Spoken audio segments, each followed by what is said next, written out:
Why do I say in the book that eating more protein is the worst advice ever? Protein's important. We need protein. It turns out that protein's so important, it's in just about everything we eat. However, when you say eat more protein, the problem is you're getting away from the whole food. You're starting to isolate a certain part of the food.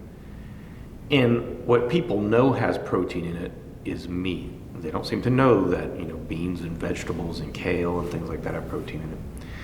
And when you say eat more protein, even though everybody in the country is getting enough protein, now they're going to be overeating protein. They're going to be doing it using meat products, and they're going to ignore the negative effects of these products simply because they think they need this extra protein.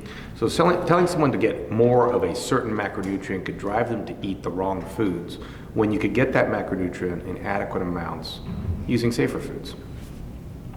Yeah, I find it weird that we're such a protein-obsessed country. Everywhere you look, this has protein, that has protein. We've got 12 grams. How many more grams of protein? And what's true is that for an average person, I'm not talking an Olympic athlete, they can't utilize all this protein. Their body's not going to be able to use all this protein. But we're so unbelievably obsessed with protein.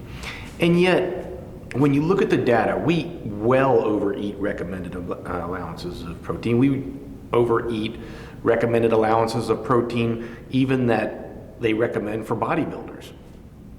And yet, when you look at our health, we're not doing well. In fact, we're doing horribly. We eat more protein than any other country in the world.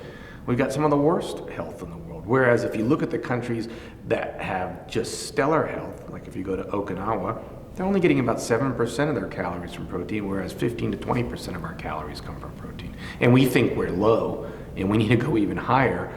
Why aren't we going lower like the blue zones and the cultures that are living long, healthy lives? There's nothing about eating protein that's going to make you lose weight. Yes, if you go on a Atkins ketogenic diet where you eat nothing but protein and fat, your body will go into ketosis, which makes you lose water. You're not hungry, so you eat less calories, and you will lose weight. But it's not sustainable, and it can be dangerous for other reasons.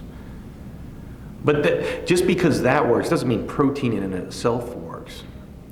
And in fact, when you look at the data, again, people that eat the highest protein tend to weigh the most. When they look at the studies from the Adventist Health Study, or when they look at the EPIC data study, high protein eaters tend to weigh the most. Plant-based eaters tend to weigh the least, and they tend to get less percentage of their calories from protein.